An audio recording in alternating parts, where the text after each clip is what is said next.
is most people, whether they're working in the for-profit or non-profit group, really want their life to be based on the purpose and meaning that they have, based on something that they really care about.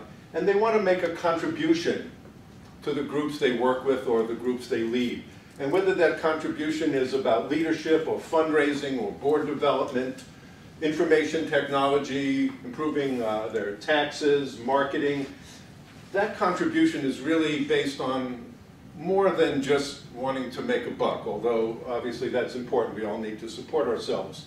But they want to make that contribution to support groups. And one of the things I've learned in building groups is you need to build relationships. You need to build relationships with people to form a powerful group. And in order to do that, in order to build those relationships, you really need to inspire other people. You really need to know who you are and develop a story of where what you care about comes from and where your purpose and meaning comes from. So what I'd like to do today is help us develop a story about you. In the center of this little diagram is you. And so this little workshop today is really about you and what drives you, what you care about, and what provides purpose and meaning in your life and in your work. So what I'd like to do briefly is just demonstrate a little. I'm going to share a little story, and my story's not your story. This is a story about me. Your story can look very different. And then I'd like you to, we're going to spend some time thinking about what your story is, the story that gives you purpose and meaning. And we're going to have a chance to stand and deliver this, to get up and do this yourself, because practice is what it's all about. So let me tell you a little story about one of the ways, or one of the bases that I have, one of the reasons for what I care about. My grandfather's name was Israel Jacoby. He died when I was 10 years old. And his wife, my grandmother, Minnie Jacoby, moved into our house. She moved into my room, and my dad fixed up a room for me in the attic.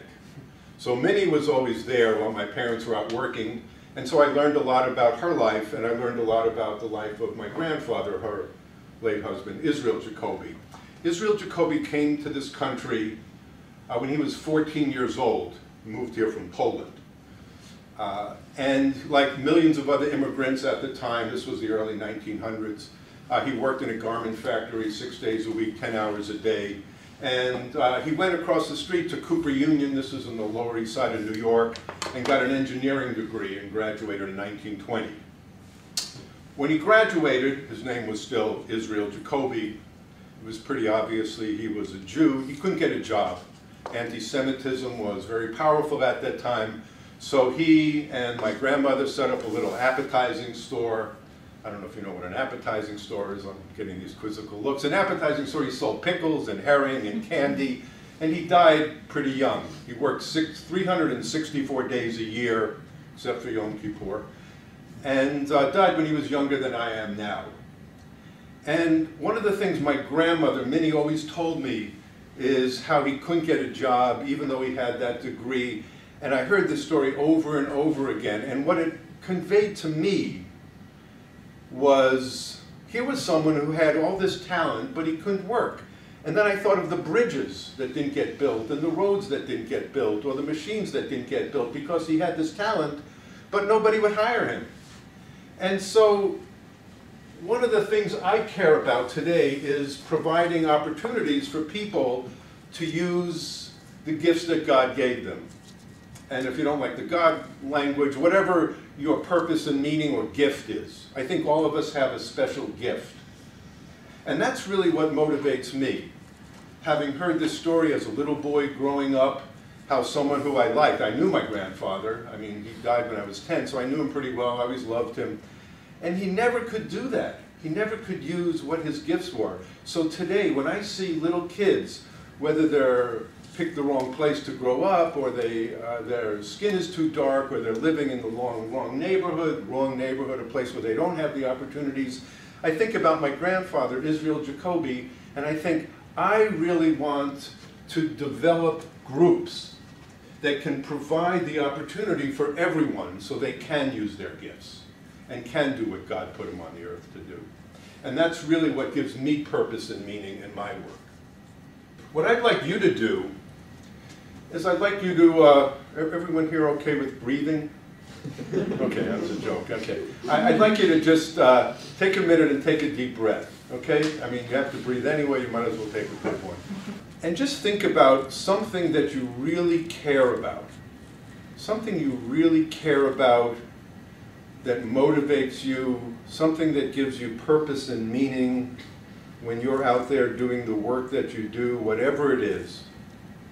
And just go to that place. Think of a time when you were really doing what you felt was your gift, doing what God put you on the earth to do, when you were in, whether you call it in flow, whether you call it you were really swinging, whatever you call it, think of a time when you really knew this is who I am.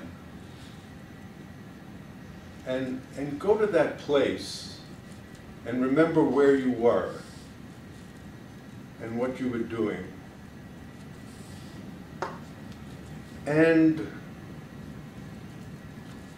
when you think back, what got you there, think about a story. Your story is going to be your story, obviously, not my story.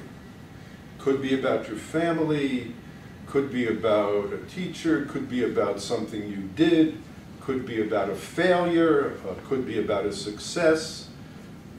But something that moves you, something that you care about, a story that motivates you. And what I want you to do, take out a piece of paper and just start writing something about that story. And a story might have, generally has a beginning, a middle, something you learned. You heard mine. Doesn't have to be long, doesn't have to be dramatic, but just write something. And what I'm going to ask you to do, after you have that written down, I want you to turn to someone and say it.